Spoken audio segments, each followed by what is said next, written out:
হাজি বিরিয়ানির কথা আমরা সবাই জানি, তাই শ্রীরামপুরে হাজি বিরিয়ানিতে আমরাও চলে গেছিলাম। এক প্লেট চিকেন বিরিয়ানি নিয়েছিলাম, যার দাম ছিল 100 টাকা। এতে ছিল এইরকম একটা চিকেনের পিস, এরকম আলু আর স্যালাডের মধ্যে শসা আর পেঁয়াজ থাকে, আর এতটা পরিমাণে রাইসটা বেশ অয়েলি ছিল, তবে খুব একটা মশলাদার ছিল না। আলুটা নরম ছিল, চিকেনের পিসটাও ছিল সফট আর ফ্রেশ চিকেন। টেস্ট আমার ভালোই লেগেছে, একদম স্ট্রিট বিরিয়ানি বলতে যা বোঝায় সেই রকমই। আমার বেশ ভালোই লাগলো শ্রীরামপুর হাজি বিরিয়ানি থেকে বিরিয়ানি খেয়ে। তোমরা কে কে শ্রীরামপুর হাজি বিরিয়ানি থেকে বিরিয়ানি খেয়েছো আমাকে অবশ্যই জানিও।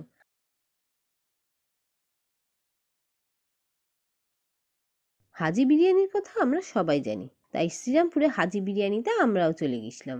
এক প্লেট চিকেন বিরিয়ানি নিয়েছিলাম, যার দাম ছিল 100 টাকা। এতে ছিল এইরকম একটা চিকেনের পিস, এরকম আলু আর স্যালাডের মধ্যে শসা আর পেঁয়াজ থাকে, আর এতটা পরিমাণে রাইসটা বেশ অয়েলি ছিল, তবে খুব একটা মশলাদার ছিল না। আলুটা নরম ছিল, চিকেনের পিসটাও ছিল সফট আর ফ্রেশ চিকেন। টেস্ট আমার ভালোই লেগেছে, একদম স্ট্রিট বিরিয়ানি বলতে যা বোঝায় সেই রকমই। আমার বেশ ভালোই লাগলো শ্রীরামপুর হাজি বিরিয়ানি থেকে বিরিয়ানি খেয়ে। তোমরা কে কে শ্রীরামপুর হাজি বিরিয়ানি থেকে বিরিয়ানি খেয়েছো আমাকে অবশ্যই জানিও।